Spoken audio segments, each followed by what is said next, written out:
कल से शादियों का सीज़न शुरू होने वाला है और इस बीच पिछले 3-4 दिन में जो सोने और चांदी के जो उतार चढ़ाव हुए हैं उसने सबको चौंका दिया है। मेरे साथ हैं सराफा ट्रेडर्स कमेटी के उपाध्यक्ष मनीष कुंटेटा। उनसे जानते हैं कि ये आखिर ये बदलाव इतनी तेज़ी से क्यों हो रहे हैं, क्या कारण है?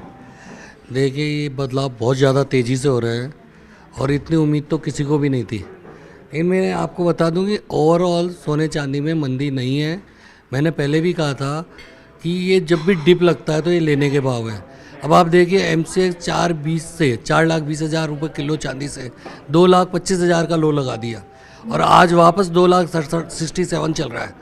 तो इतनी तेज़ी मंदी कभी कभी किसी ने देखी नहीं है और आने वाला भविष्य सोने चांदी का बहुत बढ़िया है और ये वापस तेज़ी बनेगी और 2031-32 में चांदी 7-8 लाख रुपए किलो होना लगभग पक्का लग रहा है। तो आज भी आप जो है अपने 7-8 लाख रुपए का जो चांदी का भाव है उस पर अभी भी आप कायम हैं। तो ये अभी इन दिनों में, आगे के दिनों में, जो दिन आ रहे हैं, क्योंकि आगे सावे भी हैं और बाकी सब चीज़ें भी हैं, तो उनके हिसाब से आप आम लोगों को क्या कहना चाहेंगे? जो आम परचेज़र है उसको क्या कहना चाहेंगे और बुलियन के हिसाब से जो है आपका क्या सोचना है?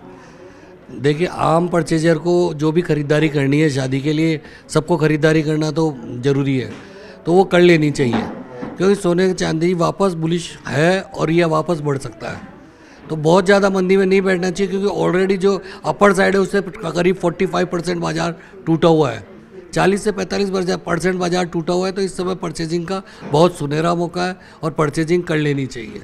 और आने वाला भविष्य बुलियन के हिसाब से वो मैंने आप सब बता ही दिया कि बढ़िया है। सोना चांदी आज तक का रिकॉर्ड रहा है, कभी भी लॉस नहीं दिया है और ऐन वक्त पे ज़रूरत की चीज़ सबसे ज़रूरी सोना चांदी रहेगी।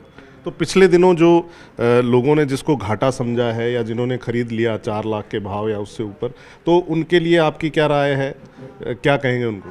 देखिए, यदि किसी ने ऊपर भाव में ख़रीदा है तो हमने पहले मना करा था जब 3 लाख क्रॉस कर गई थी चांदी कि अब परचेजिंग नहीं करनी चाहिए और अभी ये नीचे का झटका देगी। लेकिन उन्होंने ख़रीद भी लिया तो उनको पेशेंस रखना बहुत ज़रूरी है। अब क्या होता है कि वो घबरा करके बाज़ार में बेच देते हैं और अपना घाटा बुक कर लेते हैं और उसके बाद पता लगता है कि सोना चांदी वापस ऊपर चला गया तो वो ठगा सा महसूस करते हैं।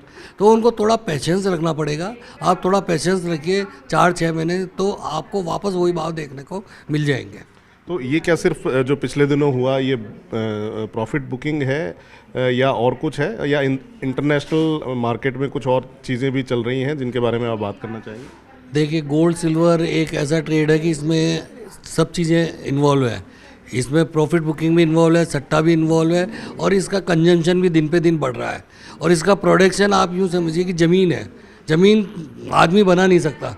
तो ऐसे ही गोल्ड सिल्वर खदान से निकलती है। सिल्वर एक बाय प्रोडक्ट है तो उसकी एक लिमिटेशन है और खपत दिन पे दिन बढ़ रही है। तो एक या दो फैक्टर से अपन इसको जो है डिफाइन नहीं कर सकते कि ये बढ़ेगी या घटेगी या आगे क्या होने वाला है या कम क्यों होगी या ज़्यादा क्यों होगी, इसके कोई कारण पुख्ता आप नहीं बता पा रहे? नहीं, बढ़ने का तो पुख्ता कारण है कि लॉन्ग टर्म में बढ़ेगी, लेकिन ये जो अप डाउन होते हैं ये सब सटोरियों की गणित है। ये सब सटोरियों की गणित है क्योंकि प्रोडक्शन लिमिटेड है और इसका कंजम्पशन दिन पे दिन चांदी का तो बढ़ ही रहा है। और यदि आने वाले टाइम में चांदी का कंजम्पशन बढ़ता रहेगा तो नेचुरल है कि इसके रेट तो बढ़ने ही बढ़ने हैं। तो आगे भी जो है रेट लगातार बढ़ते रहेंगे और आप अपने रेट्स पे जो आप हायर साइड बता रहे हैं उस पर कायम है? बिल्कुल, मैं कायम हूँ और यदि नीचे आते भी हैं तो लोगों को पेशेंस रखना चाहिए। वापस वही भाव आएंगे, थोड़ा पेशेंस रखिए, 100% आएंगे। तो ये थे जयपुर सराफा ट्रेडर्स कमेटी के उपाध्यक्ष मनीष कुंटेटा, जो बता रहे थे कि पिछले दिनों की जो डिप है, जो लो हुआ है, उसमें लोगों को जो है ज़्यादा परेशान होने की ज़रूरत नहीं है। ये सोना और चांदी जो है लगातार हमेशा जो है धीरे धीरे बढ़ते ही रहे हैं और ये इतिहास भी इस बात का गवाह है। कैमरामैन मान सिंह के साथ हितेंद्र शर्मा, न्यूज़ 18 राजस्थान।